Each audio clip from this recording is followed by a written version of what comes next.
I always enjoy popping in at my local Triumph dealer, Triumph Johannesburg, and the reason for that is that it's always going like to a fashion show, seeing what's the latest thing on the catwalk and the latest fashion when it comes to colors and designs and graphics, because Triumph just have a flair for that. Like this morning I popped in and I saw a Trident in that burnt orange, that matte orange, and it is absolutely exquisite. Then you have that Rocket 3 with a 221 edition depicting the Newton meters torque on that bike. Some time ago I saw the Steve McQueen edition of the Scrambler. Then they have the limited edition gold lines. There's always something, and the colors, the graphics, the pinstriping, it just works so well. And then this morning I stumbled over this one, the Street Twin limited edition EC1. And those of you who follow the channel know that I love the limited edition. I love telling the stories of why and what the EC1 refers to. So I absolutely had to take this bike out and do a quick review on the Street Twin Triumph.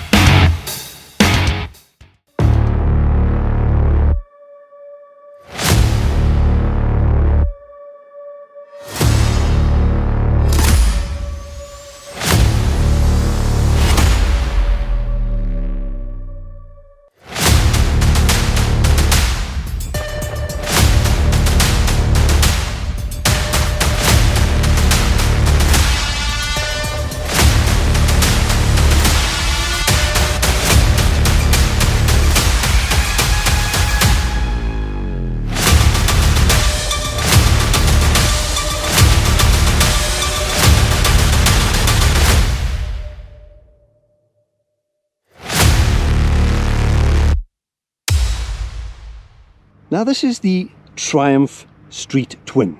It is the best-selling Triumph, and it draws inspiration from the original Bonneville.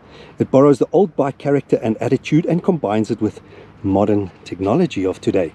Now you get this 2022 edition of the Street Twin in a matte ironstone, a jet black and a cobalt blue. However, this is a limited edition, and limited edition in numbered units. EC1, it's not numbered on the bike, but for a limited period there was the gold line, and I think that was limited on a time period for production. This is limited when it comes to numbers produced, and it's a really cool, stunning matte silver color, stunning look to it. This two-tone silver on the tank here, it is absolutely stunning. Now the EC1 limited edition EC1, and what they tell me the EC1 stands for, it's the postal code in the UK where the whole cafe racer scene started, so it pays homage to that. So EC1 postal code, homage to where the cafe racer scene started. Now the heart of this bike is this stunning Triumph vertical parallel twin motor. It's a 900cc, and as you can see it's the HT, the high torque motor. It is Euro 5 compliant, and this motor puts out 64 horsepower at 7,500 RPM, 80 Newton meters as low as 3,800 RPM. It is liquid cooled. You can see the radiator up front here tucked away, so from the front you don't really see it, and you see the fins, so it looks like it's the old school. It's got that 70s look about it. Those two header pipes coming out the front, stainless steel brushed aluminium look, upswept pipes, absolutely stunning look, 70s look, yet you have a modern day bike that has two rider modes, road and rain. You have adjustable traction control, you have LED lighting up front and at the back. You got the 18-inch alloy wheel in front, 10 spoke, 17-inch at the back, shod with 100 up front, 150 at the back, and Brembo 4-piston caliper single disc up front and a Nissan brake at the back. As you can see, all round stunning looking bike, harking back to the old days, and the color scheme, the limited edition, just makes it a little bit more exclusive, and it's just finished off so nicely. If you have a look here, the Triumph, the ribbed seat, and that clock like we've seen it on the Bobber before and some other bikes. And the selection is super easy. Modes over here, gives you a rider modes you can do on the fly. All round stunning bike. Now the Street Twins in the category competition would be something like the Royal Enfield INT 650, the Ducati Scrambler Iron, and the Kawasaki W800. But here you have a British classic in modern day guise. So really you can get off any modern day bike or get out your modern day car. You can jump on this bike. You don't have to overthink it. You don't have to plan your braking. You're on the looks of something from the 70s, yet you can ride it as if it is the latest thing on the road, because it is the latest thing. It has everything, all the electronics, the traction control, the ABS, the rider modes, just fantastic. So I think what we're going to do is jump on this bike and go for a quick ride and give you a review. I've already been on the bike and I absolutely love the ride. The low center of gravity, the low seat height, that low down torque. Really, you don't have to hunt for gears. It is fantastic. It's a brilliant bike. I've really enjoyed it. But let me give you a bit of a ride review, jump on it, and let's enjoy it.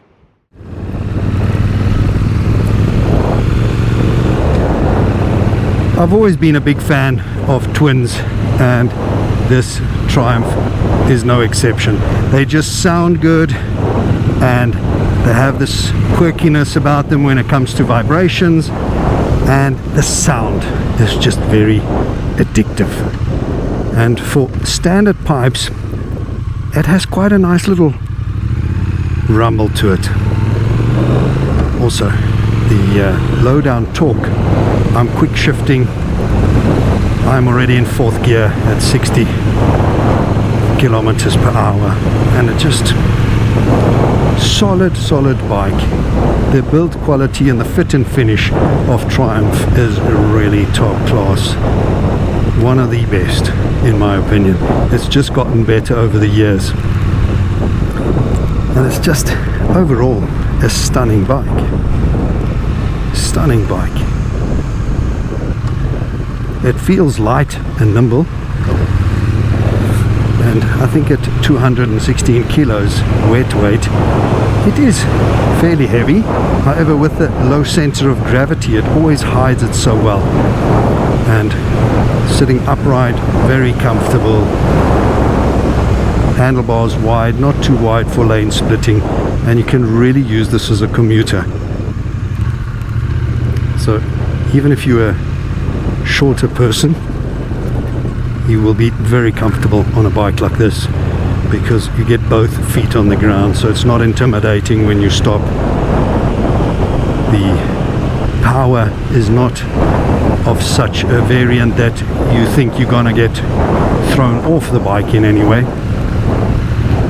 It just produces it so low, really nice. I think what we're gonna do is let's jump onto the highway and see how she runs on the open road a little bit.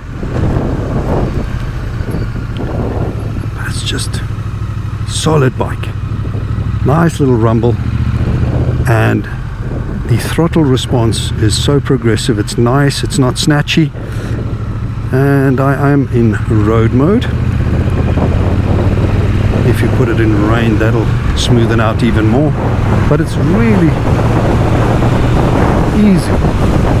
The gearbox is solid.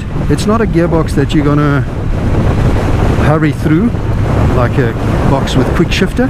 It's a very precise, but you have to select the gear, and then you immediately also know by the positiveness that it's selected a gear and it's in gear.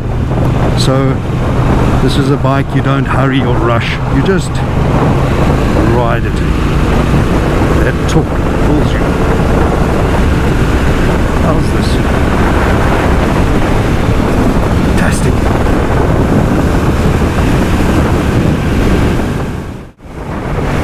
Sitting here at 100 in 5th gear, roll it on, and it pulls you forward. No need for downshifting. Bike at 130, extremely stable. If I let go, very stable bike. Change of direction is good.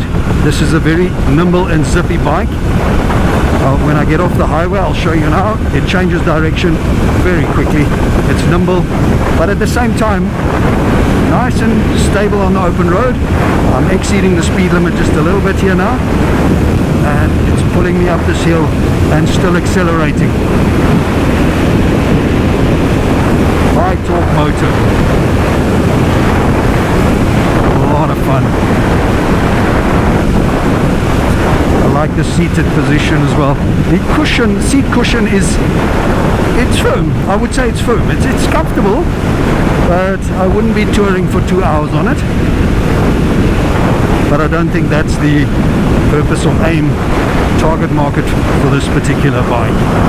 It's a really zippy, around town commuter kind of bike, and whether you're a novice to biking or you are quite proficient, or even if you're elderly and you're not that stable or strong in your thighs anymore to hold up a bike, or even if you of a shorter stature, this is a bike that suits everyone.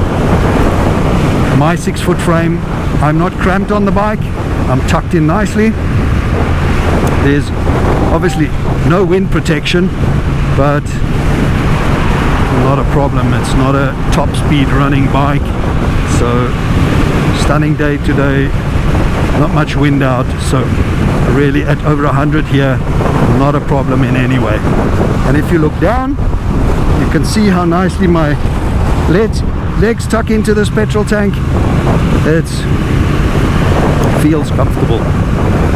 If I lean back, perfectly stable, comfortable, and tracks true.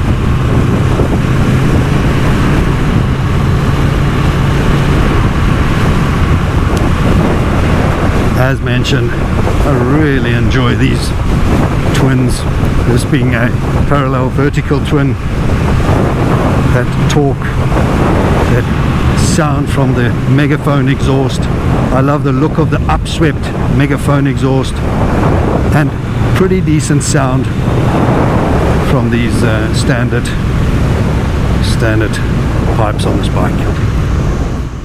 If you just look down, look how my knees are bent, feet flat on the floor, both sides, and comfortable. Also, neutral is super easy to get. If I were to lane split here, very comfortable. That low down torque, you don't have to rev this bike, yet nippy, zippy, going through traffic. You can actually be a little bit of a hooligan as well and enjoy this bike. You don't have to ride like Miss Daisy. It is zippy, really nimble, it flicks around, fantastic.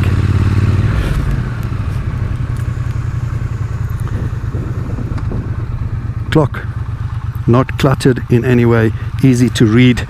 Love the analog around the outside, that little screen as you see road there, one push of the button, rain, you let go of the throttle and you're back in road. As simple as that, push of one button and it selects. Here you can see no slouch in any way, pulls very quickly, brake the speed limits, and just fun little bike. And I can totally see why this is the best-selling Triumph. Zippy, nimble, agile, it is comfortable, riding position is purposeful for this job, commuting, running around. You're comfortable in a very neutral position, no stress on your arms, wrists, forearms or lower back. Standing at the traffic light, both feet firmly on the ground, knees bent. There's no concern that you can't hold it up with the feel of the center of gravity so low. Here we go, rolling on again. Nice gear ratios. Solid. Everything works as it should.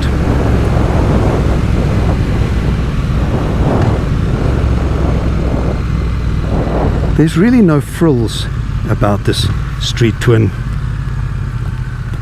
but at the same time, when you say no frills about it, it ticks every box. It's not like it's omitted anything or missing anything. For what it is, you don't really need higher spec brakes, you don't need higher spec suspension. For what it is and how it handles and how it performs, everything is more than adequate. The brakes are plenty strong, and the power is deceptive, and it's irrelevant, the 64 horsepower, because of the 80 Newton meters. Here the brakes are 2-finger operation, and really stops you dead. You can short shift, you can run it up high into the revs. It's stunning little bike. All the different trip meters on the info display, liters per 100, fuel consumption, range till empty, the time, and here you have your RPMs in a digital format. Time as low as 1,700 RPMs and rolling on, and she pulls out. So a lot of information on this LCD display at the bottom. Push of one button over here, go through that. This button over here, mode, gives you the rider mode. Very simple, you don't need a PhD or a doctorate to operate this bike. Functional, simplistic, and good looking. I think all the switch gears actually feels good quality, high quality. I hate it when these get faded in the sun and just look tacky on a bike very quickly. But I think Triumph's build quality is definitely up there with the best of the rest. You can see for commuting, changing lanes, flipping in and out, a whole lot of fun. Very similar seated position to my Bonneville that I have at home, T100. So familiar riding position, familiar feel.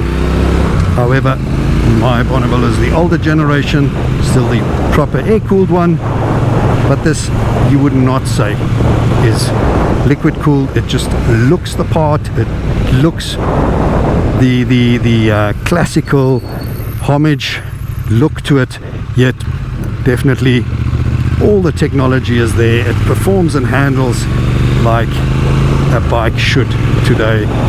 And as I mentioned earlier, is you don't have to change your whole mindset when jumping on a bike like this.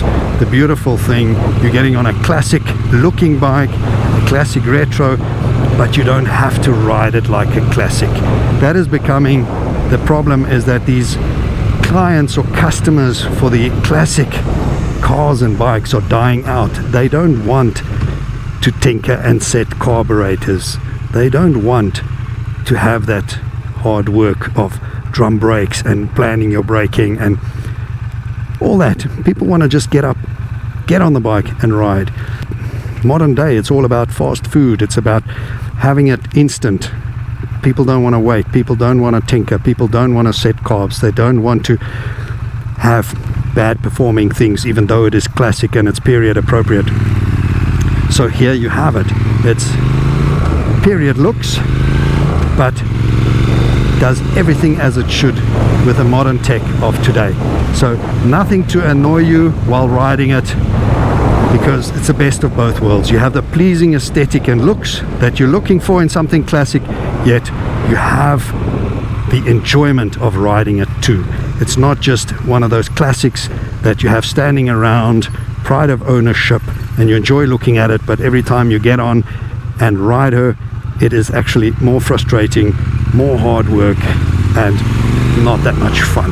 I personally know what I'm speaking about because I have one of those, no names mentioned, and it's always just, it's very scary at first until you've understood how soon you have to plan your braking, and in the morning to get her going, get that carburetor just right so she tickles along is a little bit of PT. So here you have it, the Street Twin, a really stunning piece by Triumph. And what makes this particular bike a little bit more special is this paint job. Nothing other than the paint job special on this bike. It is purely the paint job that pays homage to the postal code where the cafe racer scene started. I hope you enjoyed this quick ride and review of the Triumph Street Twin. If you enjoyed it, please remember to give me a like, a thumbs up, and don't forget to hit that subscribe button to help me build the channel. And if you like, that reminder bell so you always know when I'm uploading new content.